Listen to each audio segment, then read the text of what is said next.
ನೋಡಿ, ನಾನು ನಿಮಗೆ ಲಾಸ್ಟ್ ವಿಡಿಯೋದಲ್ಲಿ ಕುರಿ ಮತ್ತು ಕೋಳಿ ಸಾಗಾಣಿಕೆ ಮಾಡೋದಕ್ಕೆ ಶೆಡ್ ಮಾಡಿಸ್ತಾ ಇದ್ದೀವಿ ಅಂತ ಹೇಳಿದ್ದೆ. ಸೊ ಇದು ನೆಕ್ಸ್ಟು ಅದರದ್ದು ಅಪ್ಡೇಟ್ಸ್ ವೀಡಿಯೋ.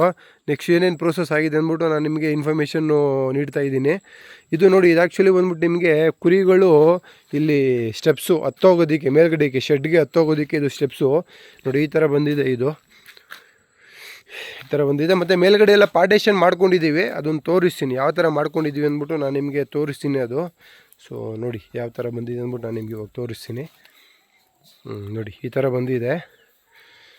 ಇದು ಬಂದ್ಬಿಟ್ಟು ಆ್ಯಕ್ಚುಲಿ ನಾನು ಏನು ಮಾಡಿದ್ದೀನಿ ಅಂದರೆ ನೋಡಿ, ಒಂದು ಸೈಡು ನಾಲ್ಕು ಬಾಕ್ಸ್ ಮಾಡಿಸ್ಕೊಂಡಿದ್ದೀನಿ ನೋಡಿ. ಇದು ಒಂದು ಬಾಕ್ಸು, ಅಲ್ಲೊಂದು ಬಾಕ್ಸು, ತಿರ್ಗಿ ಆ ಕಡೆ ಒಂದು ಬಾಕ್ಸು, ಲಾಸ್ಟಲ್ಲಿ ಒಂದು ಬಾಕ್ಸು, ಈ ಕಡೆಯೂ ಅಷ್ಟೇ, ಈ ಕಡೆಯೂ ಅಷ್ಟೇ. ಇಲ್ಲೊಂದು ಬಾಕ್ಸು, ಅಲ್ಲೊಂದು ಬಾಕ್ಸು, ಅಲ್ಲೊಂದು ಬಾಕ್ಸು, ಲಾಸ್ಟಲ್ಲಿ ಒಂದು ಬಾಕ್ಸು. ಟೋಟಲಿ ನಾನು 8 ಬಾಕ್ಸ್ ಬಂದಿದೆ. ಒಂದೊಂದು ಬಾಕ್ಸಲ್ಲಿ ಇಲ್ಲಾಂದ್ರೂ 15ರಿಂದ 20 ಕುರಿ ಸಾಕ್ಬೋದು. ಒಂದು ಬಾಕ್ಸು ಇಷ್ಟೆಷ್ಟು ಅಗಲ ಇದೆ ಅಂದರೆ 10 ಅಡಿ ಉದ್ದ, ನಿಮಗೆ 8 ಅಡಿ ಅಗಲ ಬರ್ತೈತೆ. ಅಲ್ಲ 8 ಅಡಿ ಅಲ್ಲ, 9 ಅಡಿ ಅಗಲ ಬರುತ್ತೆ ನೋಡಿ. ಇದು ಈ ಮೂಲೆಯಿಂದ ಆ ಮೂಲೆಗೆ ಒಂದು ಬಾಕ್ಸ್ಗೆ 10 ಅಡಿ ಉದ್ದ ಬರುತ್ತೆ, ಮತ್ತು ಅಗಲ ಬಂದ್ಬಿಟ್ಟು 9 ಅಡಿ ಅಗಲ ಬರುತ್ತೆ ನಿಮ್ಗದು. ಇಲ್ಲಾಂದ್ರೂ ಒಂದೊಂದು ಬಾಕ್ಸಲ್ಲಿ 15ರಿಂದ 20 ಕುರಿಗಳನ್ನ ನಾವು ಸಾಗಾಣಿಕೆ ಮಾಡ್ಕೋಬೋದು. ಇದು ನೋಡಿ, ಇದೆಯಲ್ವ ಇದು ಈ ಪೋರ್ಷನ್ನು, ಇದು ಬಂದ್ಬಿಟ್ಟು ಯಾವ ಥರ ಅಂದರೆ ನೋಡಿ, ಇದು ಎಂಟ್ರಿ ಅಂದರೆ ಇದು ನೋಡಿ, ಇದೇ ಎಂಟ್ರಿ ಅಂದರೆ ಇದು. ಸೊ ಇಲ್ಲಿ ಬಂದ್ಬಿಟ್ಟು ಫೀಡರು ಆ ಕಡೆಗೆ ಈ ಕಡೆಗೆ ನೋಡಿ, ಈ ಕಡೆಯೂ ಕೂಡ ಹಿಂಗೆ ಫೀಡರ್ ಬರುತ್ತೆ ಕುರಿಗಳಿಗೆ, ಈ ಕಡೆಯೂ ಕೂಡ ಫೀಡರ್ ಬರುತ್ತೆ. ನೆಕ್ಸ್ಟು ಇಲ್ಲಿ ಗೇಟ್ ಬರುತ್ತೆ, ಅಂದರೆ ಒಳಗಡಿಕೆನೆ ಹಿಂಗೆ ಒಳಗಡಿಕೆ ಓಪನ್ ಮಾಡ್ಕೋಬೇಕು, ಹಂಗೆ ಕ್ಲೋಸ್ ಮಾಡ್ಕೋಬೇಕು, ಆ ಥರ ಗೇಟ್ ಮಾಡಿಸ್ತೀನಿ. ಸೊ ಪ್ರತಿಯೊಂದು ಬಾಕ್ಸಿಗೂ ಕೂಡ ಒಂದೊಂದು ಗೇಟ್ ಬರುತ್ತೆ ನಿಮಗೆ. ಅದು ನೋಡಿ ಈ ಥರ ಬಂದಿದೆ. ಅದು ನೋಡಿ, ಚೆಕ್ ಮಾಡ್ಕೊಳ್ಳಿ ನೋಡಿ, ಈ ಥರ ಬಂದಿದೆ. ಪ್ರತಿಯೊಂದು ಬಾಕ್ಸಿಗೂ ಕೂಡ ಒಂದೊಂದು ಗೇಟ್ ಬರುತ್ತೆ ನಿಮಗೆ. ಕುರಿಗಳು ಬಂದರೆ ನೀಟಾಗಿ ಇವಾಗ ನೋಡಿ ಈ ಪೋರ್ಷನ್ ನೋಡಿ ಈ ಥರ ಕಾಣಿಸುತ್ತಿದೆ. ಅಲ್ಲಿಂದ ಕುರಿಗಳು ಬಂದರೆ ಅಲ್ಲಿ ಗೇಟ್ ಇರುತ್ತೆ, ಗೇಟ್ ತೆಗೆದ್ರೆ ಒಳಗಡೆಗೆ ಅಲ್ಲೇ ಇರ್ತವೆ. ಆ ಕಡೆ ಬ್ಯಾಕ್ ಸೈಡ್ಗೂ ಕೂಡ ಅಷ್ಟೇನೆ. ನಾನು ಅಲ್ಲಿ ನೋಡಿ, ಅಲ್ಲಿ ಕೆಳಗಡೆ ಎತ್ತೋದಕ್ಕೆ ಆ ಕಡೆಗೆ ಈ ಕಡೆಗೆ ಗ್ರಿಪ್ಪಿಗೆ ಮಾಡಿದ್ದಾರಲ್ವ ಏನು ಮೆಟ್ಲಿಗೆ, ಸೊ ಆ ಥರ ಆ ಪೋರ್ಷನಲ್ಲೂ ಬರುತ್ತೆ. ಅದು ಬ್ಯಾಕ್ ಸೈಡ್ ಪೋರ್ಷನ್ನು, ಅದು ಆ ಕಡೆ ಬ್ಯಾಕ್ ಸೈಡ್, ಈ ಕಡೆ ಬ್ಯಾಕ್ ಸೈಡ್ ಪೋರ್ಷನ್ನು, ಅದು ಬಂದ್ಬಿಟ್ಟು ಆ ಕಡೆ ಬ್ಯಾಕ್ ಸೈಡ್ ಪೋರ್ಷನ್ ಬರುತ್ತೆ. ಅಲ್ಲಿಗೂ ಕೂಡ ನಿಮಗೆ ನೋಡಿ, ಅಲ್ಲಿ ತೋರಿಸ್ತಾ ಇದ್ದೀನಲ್ವಾ, ಲೈಕ್ ಆ ಥರ ಬರುತ್ತೆ ನಿಮಗೆ. ಮತ್ತು ಸುತ್ತ ಮೆಶ್ ಬಂದುಬಿಡುತ್ತೆ. ಆ ಥರ ಮಾಡಾದಮೇಲೆ ಸುತ್ತ ಫುಲ್ಲು ಮೆಶ್ ಬಂದುಬಿಡುತ್ತೆ. ನೆಕ್ಸ್ಟು ಈ ಕಂಬಿಗಳಿದಾವಲ್ಲ ಇವು, ಈ ಕಂಬಿಗಳಿಗೆ ಶೆಡ್ ಎತ್ಕೊತಾರೆ, ಮೇಲ್ಗಡೆಗೆ ಶೆಡ್ ಎತ್ಕೊತಾರೆ. ಇಷ್ಟು ಪ್ರೊಸೆಸ್ ಆಗಿದೆ. ಇದ್ರದ್ದು ಕಂಬಿ ಎಷ್ಟೆಷ್ಟಾಯಿತು ಮತ್ತು ತಿರ್ಗಾ ಎಷ್ಟೆಷ್ಟು ಅಡಿಗೆ ನೋಡಿ. ಇದು ಕೆಳಗಡೆ ಇದು ಆ್ಯಕ್ಚುಲಿ ಬಂದ್ಬಿಟ್ಟು ಫ್ಲೋರಿಂಗ್ ಮಾಡ್ಕೊಳ್ಳಿಕ್ಕೆ ಕಂಬಿ ಹಾಕ್ಕೊಂಡಿರೋದು. ಎಷ್ಟೆಷ್ಟು ಅಡಿಗೆ ಕಂಬಿ ಹಾಕ್ಕೊಂಡಿದ್ದಾರೆ ಅದ್ರದ್ದು ಫುಲ್ ಡೀಟೇಲ್ಸ್ ವೀಡಿಯೋನ ಇನ್ನೊಂದು ವೀಡಿಯೋ ಮಾಡ್ತೀನಿ. ಮತ್ತು ನೋಡಿ, ಇನ್ನೊಂದು ಇನ್ಫಾರ್ಮೇಷನ್ ಹೇಳಬೇಕು ನಿಮಗೆ.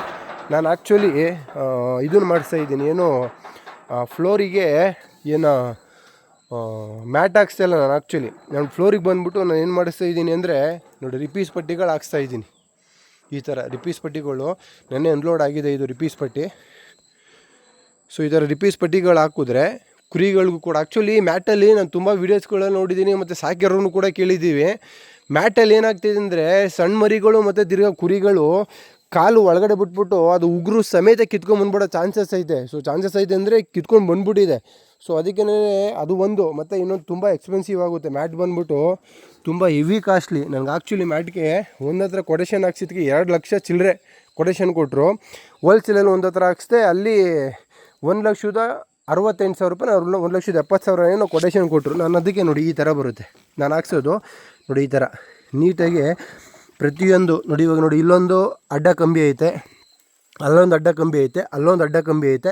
ಆ ಕಂಬಿಗಳಿಗೆಲ್ಲ ಏನು ಮಾಡ್ತಾರೆ, ಡ್ರಿಲ್ ಮಾಡಿಬಿಡ್ತಾರೆ. ಇಲ್ಲೊಂದು ಡ್ರಿಲ್ಲು ಈ ಥರ ಡ್ರಿಲ್ ಮಾಡಿಬಿಟ್ಟು ಸೊ ನೀಟಾಗಿ ಇದನ್ನು ಕೂರಿಸ್ಬಿಟ್ರೆ ಕುರಿಗಳು ಯಾವ ಥರ ಕಾಲು ಕೂಡ ಸಿಕ್ಕಾಕೊಳ್ಳಲ್ಲ.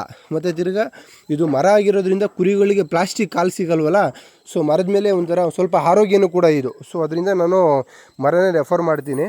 ಸೊ ಮರನೇ ಹಾಕ್ಸ್ತಾ ಇದ್ದೀನಿ. ಅದರಿಂದ ನಿಮಗೆ ದುಡ್ಡಿರೋರು ಏನು ಪ್ರಾಬ್ಲಮ್ ಇಲ್ಲ, ಮನಿ ಮ್ಯಾಟ್ರ್ ಆಗೋಲ್ಲ ಅಂದರೆ ಮ್ಯಾಟೇ ಹಾಕ್ಸ್ಕೊಳ್ಳಿ. ಸೊ ಸ್ವಲ್ಪ ಎಕ್ಸ್ಪೆನ್ಸಿವು, ನಾನು ಸ್ವಲ್ಪ ಬಜೆಟ್ ಫ್ರೆಂಡ್ಲಿ ಮಾಡ್ತಾ ಇರೋದ್ರಿಂದ ಸ್ವಲ್ಪ ನೋಡಿ, ಇದು ಈ ಥರ ರಿಪೀಸ್ ಪಟ್ಟಿನ ಹಾಕ್ಸ್ತಾ ಇದ್ದೀನಿ ನೋಡಿ. ಈ ಥರ ಬಂದಿದೆ ಟೋಟಲ್ಲು. ಸೊ ನೆಕ್ಸ್ಟು ಇದಕ್ಕೆ ಎಷ್ಟೆಷ್ಟಾಯಿತು, ರಿಪೀಸ್ ಪಟ್ಟಿ ಕರೆಕ್ಟಾಗಿ ಎಷ್ಟು ಬೀಳ್ತು, ಫ್ಲೋರಿಂಗ್ ಮಾಡಿಸೋದಕ್ಕೆ ಎಷ್ಟಾಯಿತು ಅಮೌಂಟು, ಮತ್ತು ತಿರ್ಗಾ ಇಲ್ಲಿ ಫೀಡರ್ ಬರುತ್ತೆ, ಆ ಫೀಡರ್ಗೆ ಎಷ್ಟು ಬರ್ತು, ಮತ್ತು ಆಟೋಮೆಟಿಕ್ಕು ವಾಟ್ರ್ ಕಲೆಕ್ಷನು ಅಂದರೆ ಕುರಿಗಳು ಆಟೋಮೆಟಿಕ್ಕು ನೀರು ಕುಡಿಯೋ ಥರ ಅದನ್ನು ಕೂಡ ಮಾಡಿಸ್ತಾ ಇದ್ದೀನಿ. ಸೊ ಅಂದರೆ ಕುರಿಗಳು ನೀರು ಕುಡಿಯೋದಕ್ಕೆ ಒಂದು ಪೋಷನ್ ಬರುತ್ತೆ, ಒಂದು ಬೋಸಿ ಥರ, ಅದನ್ನು ಕೂಡ ಮಾಡಿಸ್ತಾ ಇದ್ದೀನಿ. ಆನ್ ಮಾಡಿದ್ರೆ ಸಾಕು ನೀರು ತುಂಬಿಕೊಳ್ಳುತ್ತೆ. ಕುರಿಗಳು ಯಾವಾಗ ಬೇಕಂದ್ರೆ ಅವಾಗ ಹೋಗಿ ನೀರು ಕುಡಿಬೇಕು, ಕುಡಿಬೋದು ಆ ಥರ. ಸೊ ಅದಕ್ಕೆಲ್ಲ ಎಷ್ಟು ಬೀಳ್ತು, ಮತ್ತು ಟೋಟಲಿ ಇದು ಈ ಶೆಡ್ನ ನಿರ್ಮಾಣ ಮಾಡೋದಕ್ಕೆ ಎಷ್ಟು ಬೀಳ್ತು, ಎಷ್ಟು ಕುರಿಗಳನ್ನ ಸಾಕ್ಬೋದು, ಸೊ ಎಲ್ಲ ಇನ್ಫಾರ್ಮೇಷನ್ನು ನಾನು ನೆಕ್ಸ್ಟ್ ವೀಡಿಯೋದಲ್ಲಿ ನಿಮಗೆ ಕೊಡ್ತೀನಿ. ಇವಾಗ ಇಷ್ಟು ಅಪ್ಡೇಟ್ ಆಗಿದೆ. ಇನ್ನೂ ಹೆಚ್ಚಿನ ಮಾಹಿತಿಗೆ ಇದ್ರದ್ದು full deep depth videos, full details videos ಬೇಕಂದರೆ ನಮ್ಮದು MS ಫಾರ್ಮರ್ಸ್ ಅಂದ್ಬಿಟ್ಟು ಯೂಟ್ಯೂಬ್ ಚಾನಲ್ ಇದೆ. ನೀವು ಯೂಟ್ಯೂಬ್ ಚಾನಲಲ್ಲಿ ಅದನ್ನು ಫಾಲೋ ಮಾಡಿಕೊಂಡ್ರೆ ನಿಮ್ಗೆ ಅದರಲ್ಲಿ ನಾನು ಫುಲ್ ವೀಡಿಯೋಸ್ನ ಹಾಕ್ತೀನಿ. ಯಾಕೆಂದರೆ ಇದರಲ್ಲಿ ಬಂದ್ಬಿಟ್ಟು ನಾನು ಜಸ್ಟು ಇನ್ಸ್ಟಾಗ್ರಾಮಲ್ಲಿ ಫೇಸ್ಬುಕ್ಕಲ್ಲಿ ಜಸ್ಟು ಹೆಡ್ಲೈನ್ಸ್ಗಳು ಮಾತ್ರ ಅಷ್ಟೇ ಹೇಳ್ಬೋದು. ಫುಲ್ ಡೀಟೇಲ್ ವೀಡಿಯೋಸು ನಾನು ಯೂಟ್ಯೂಬಲ್ಲಿ ಮಾತ್ರ ಅಷ್ಟೇ ಅಪ್ಲೋಡ್ ಮಾಡೋಕ್ಕಾಗೋದು. ನನ್ನ ಯೂಟ್ಯೂಬ್ ಪೇಜ್ನ ಫಾಲೋ ಮಾಡಿಕೊಂಡ್ರೆ ನಿಮಗೆ 100% ಅದರಲ್ಲಿ ಫುಲ್ ಡೀಟೇಲ್ಸ್ ವೀಡಿಯೋ ಸಿಗುತ್ತೆ. ಮತ್ತು ಇನ್ನೊಂದು ತೆಂಗಿನ ಗರಿಗಳಿದ್ದಾವೆ, ತೆಂಗಿನ ಮರಗಳಿದ್ದಾವಲ್ಲ, ಇದಕ್ಕೇನು ಪ್ರಾಬ್ಲಮ್ ಆಗಲ್ವ ನೀವು ಶೆಡ್ ಮಾಡ್ತಾ ಇರೋದು, ಮತ್ತು ತೆಂಗಿನ ಸಸಿಗಳು ಹಾಳಾಗಲ್ವ ಅಂತ ತುಂಬ ಜನ ಕೇಳ್ತಾಯಿದ್ರು. 100% ತೆಂಗಿನ ಸಸಿಗಳು ಏನೂ ಹಾಳಾಗೋದಿಲ್ಲ. ಅವು ಜಸ್ಟು ಒಳಗಡೆಗೆ ಬಂದಿರೋ 1 2 ಗರಿಗಳನ್ನ ರೆಂಬೆಗಳನ್ನ ಮಾತ್ರ ನಾವು ಕತ್ತರಿಸ್ಕೊಂಡ್ರೆ ನೆಕ್ಸ್ಟು ತೆಂಗಿನ ಮರಕ್ಕೆ 100% ಯಾವುದೇ ಕಾರಣಕ್ಕೂ ಏನೂ ಪ್ರಾಬ್ಲಮ್ ಅಂತೂ ಆಗಲ್ಲ. ತೆಂಗಿನ ಸಸಿಗಳು ಕೂಡ ಚೆನ್ನಾಗಿ ಬರ್ತವೆ. ಓಕೆ, ನೀರು ಹಾಯಿಸಿದ್ರೆ ಸಾಕು ತೆಂಗಿನ ಸಸಿಗಳೆಲ್ಲ ಚೆನ್ನಾಗಿ ಬರ್ತವೆ. 100% ಇದರಿಂದ ನಮಗಿನ್ನ ಪ್ಲಸ್ ಪಾಯಿಂಟೇ ಹೊರತು, ಯಾಕಂದರೆ ಆ ಕಡೆ ಈ ಕಡೆಗೆ ಬೇಸಿಗೆನಲ್ಲೆಲ್ಲ ನರಳಿರುತ್ತೆ. ಸೊ ಕುರಿಗಳು ನಾವು ಏನು ಕುರಿ ಮತ್ತು ತಿರ್ಗಾ ಹಾಡು ಏನು ಸಾಕ್ತೀವಿ ಅವೆಲ್ಲ ನಳ್ಳಲ್ಲಿ ಇನ್ನೂ ಚೆನ್ನಾಗಿರ್ತವೆ. ಸೊ ಯಾವುದೇ ರೋಗ ರುಜಿನಗಳು ಕೂಡ ಬರೋಲ್ಲ. ಇದೊಂಥರ ಈ ತೆಂಗಿನ ಮರ ಅನ್ನೋದೇ ಕಲ್ಪವೃಕ್ಷ ಅಲ್ವಾ, ಇದು ಆ್ಯಕ್ಚುಲಿ ಒಂಥರ ಪಾಸಿಟಿವ್ ವೈಬು. ಸೊ ಅದರಿಂದ 100% ಇದರಿಂದ ನಮಗೆ ಪ್ಲಸ್ ಪಾಯಿಂಟೇ ಹೊರತು ಯಾವುದೇ ಕಾರಣಕ್ಕೂ ಮೈನಸ್ ಪಾಯಿಂಟ್ ಅಂತೂ ಏನೂ ಇಲ್ಲ. ತೆಂಗಿನ ಸಸಿಗಳಿಗೂ ಏನೂ ಡ್ಯಾಮೇಜ್ ಆಗೋಲ್ಲ. ತೆಂಗಿನ ಸಸಿಯಿಂದ ನಾನು ಮಾಡ್ತಿರೋ ನನ್ನ ಶೆಡ್ಗೂ ಕೂಡ ಏನೂ ಡ್ಯಾಮೇಜ್ ಇಲ್ಲ, ಅದು ಕೂಡ ಪ್ಲಸ್ ಪಾಯಿಂಟೇ ನಮಗೆ. ಸೊ ಅದರಿಂದ ಅದೊಂದು ಕೇಳ್ತಾಯಿದ್ರು, ತೆಂಗಿನ ಸಸಿಗಳು ಹಾಳಾಯ್ತವೆ, ಇದರಿಂದ ತೆಂಗಿನ ಶೆಡ್ಡು ನೆಕ್ಸ್ಟು ಪ್ರಾಬ್ಲಮ್ ಬರ್ಬೋದು ಅಂತ. 100% ಏನೂ ಪ್ರಾಬ್ಲಮ್ ಅಂತೂ ಬರೋಲ್ಲ. ನೋಡಿ, ನಾನು ಆ್ಯಕ್ಚುಲಿ ಇಲ್ಲಿಂದ ನೋಡಿ ಆ ಗೇಟ್ವರೆಗೂ ಪಾರ್ಟೇಷನ್ ಮಾಡ್ಕೊಂಡಿದ್ದೀನಲ್ವಾ, ಇದು 10 ಅಡಿ ಪಾರ್ಟೇಷನ್ ಇದೆ. ನಾವು ಬೇಕಂದರೆ 5 ಅಡಿಗೆ ಸೆಂಟ್ರಲ್ಲು ಕೂಡ ಒಂದು ಕಂಬಿಗಳು ಹಾಕ್ಕೋಬೋದು. ಸೊ ಸೆಂಟ್ರಲ್ ಕಂಬಿಗಳು ಹಾಕ್ಕೊಂಡು ಒಂದು ಪೋರ್ಷನಲ್ಲಿ ಹುಟ್ಟಿರೋ ತಾಯಿ ಕುರಿ ಮತ್ತು ತಿರ್ಗಾ ಮರಿ ಬಿಡ್ಬೋದು. ಇನ್ನೊಂದು ಪೋರ್ಷನಲ್ಲಿ 1.5 ತಿಂಗಳು 2 ತಿಂಗಳಾಗಿರೋ ಮರಿಗಳನ್ನ ಬಿಡ್ಕೋಬೋದು. ಇನ್ನೊಂದು ಪೋರ್ಷನಲ್ಲಿ ತೆನೆ ಆಗಿರೋ ಕುರಿಗಳನ್ನೂ ಕೂಡ ಬಿಡ್ಕೋಬೋದು. ಇನ್ನೊಂದು ಪೋರ್ಷನಲ್ಲಿ ನಾವು ಕಟಾವಿಗೆ ಇವಾಗ ಯಾವುದಾದ್ರು ಸೀಸನ್ ಮತ್ತು ಸೀಸನ್ಗೆ ಅಂದ್ಬಿಟ್ಟು ನಾವು ಫೀಡಿಂಗ್ ಕೊಟ್ಟು ರೆಡಿ ಮಾಡ್ತಿರ್ತೀವಲ್ಲ, ಸೊ ಆ ಮರಿಗಳನ್ನೂ ಕೂಡ ಒಂದೊಂದು ಪೋರ್ಷನಲ್ಲಿ ಬಿಡ್ಕೋಬೋದು. ನಾನು ಅದರಿಂದ 8 ಪೋರ್ಷನ್ ಮಾಡಿದ್ದೀನಿ. 8ರಲ್ಲೂ ಕೂಡ ಇನ್ನೂ 2 ಪೋರ್ಷನ್ ಮಾಡ್ಕೋಬೋದು. ತಾಯಿ ಕುರಿಗೆ ಬೇರೆ, ತೆನೆ ಕುರಿಗೆ ಬೇರೆ, ಮತ್ತು ಟಗರುಗಳಿಗೆ ಬೇರೆ, ಕಟಾವು ಮಾಡೋಕ್ಕೆ ರೆಡಿ ಮಾಡ್ತಿರೋಗಳು ಆ ಕುರಿಗಳಿಗೆ ಬೇರೆ, ಆ ಥರ ಸಪ್ರೇಟು ಕೂಡ ಮಾಡ್ಕೋಬೋದು. ನಾನೀಗ ಸದ್ಯಕ್ಕೆ 8 ಪೋರ್ಷನ್ ಮಾಡಿದ್ದೀನಿ. ನೆಕ್ಸ್ಟು ನಾವು ಕುರಿಗಳೆಲ್ಲ ತಂದಾದಮೇಲೆ ಸೊ ನಮಗೆ ಯಾವ ಥರ ಅನುಕೂಲ ಆಗುತ್ತೆ ಆ ಥರ ನಾನು ಪಾರ್ಟೇಷನ್ ಮಾಡೋಣ ಅಂತ ಅಂದ್ಕೊಂಡಿದ್ದೀನಿ. ಸೊ ನೋಡಿ, ಈ ಥರ ಬಂದಿದೆ. ಮತ್ತು ನೋಡಿ, ಕೆಳಗಡೆ ಬಂದ್ಬಿಟ್ಟು ನಾನು ಹೇಳ್ದಲ್ವ, ಕೆಳಗಡೆ ಕೋಳಿ ಸಾಗಾಣಿಕೆಗೆ ಮಾಡ್ಕೊತಾ ಇರೋದು. ಮೇಲ್ಗಡೆಯಿಂದ ಕುರಿ ಇಟ್ಟಿತ್ತು ಇಕ್ಕೆನ, ಮತ್ತು ತಿರ್ಗಾ ಇವಾಗ ಕುರಿ ಮೇವು ಹಾಕ್ತೀವಿ ಫೀಡಿಂಗು, ಆ ಫೀಡಿಂಗಿಂದ ಬಿದ್ದಿತ್ತು ವೇಸ್ಟು, ಮತ್ತು ಫೀಡಿಂಗ್ನೇ ಮಾಡ್ತೀವಲ್ಲ, ಫೀಡಿಂಗ್ ವೇಸ್ಟಾಗಿ ಕೆಳಗಡೆ ಬಿದ್ದಿತ್ತು ಆ ಹೋಲಿಂದ, ಅದನ್ನೆಲ್ಲ ಕೋಳಿ ತಿನ್ಕೊಂಡು ಆರಾಮಾಗಿ ಕೋಳಿನೂ ಕೂಡ ಕೆಳಗಡೆ ಇರುತ್ತೆ. ಸೊ ಕೋಳಿಗೂ ಕೂಡ ಮೇವಾಗುತ್ತೆ, ಮತ್ತು ಕೋಳಿನೂ ಕೂಡ ಆರಾಮಾಗಿ ಸಾಕ್ಕೋಬೋದು. ಕೆಳಗಡೆ ಕುರಿನೂ ಕೂಡ ನಾವು ಮೇಲ್ಗಡೆ ಆರಾಮಾಗಿ ಸಾಕ್ಕೋಬೋದು. ಸೊ ಕೆಳಗಡೆ ಕೋಳಿ ಸಾಕೋದ್ರಿಂದ 100% ಏನು ಕುರಿಗಾಗಲಿ ಏನು ಪ್ರಾಬ್ಲಮ್ ಆಗೋಲ್ಲ. ಕೆಳಗಡೆ ಕೋಳಿ ಸಾಕೋದ್ರಿಂದ ಕೋಳಿಗಾಗಲಿ ಏನು ಪ್ರಾಬ್ಲಮ್ ಆಗೋಲ್ಲ.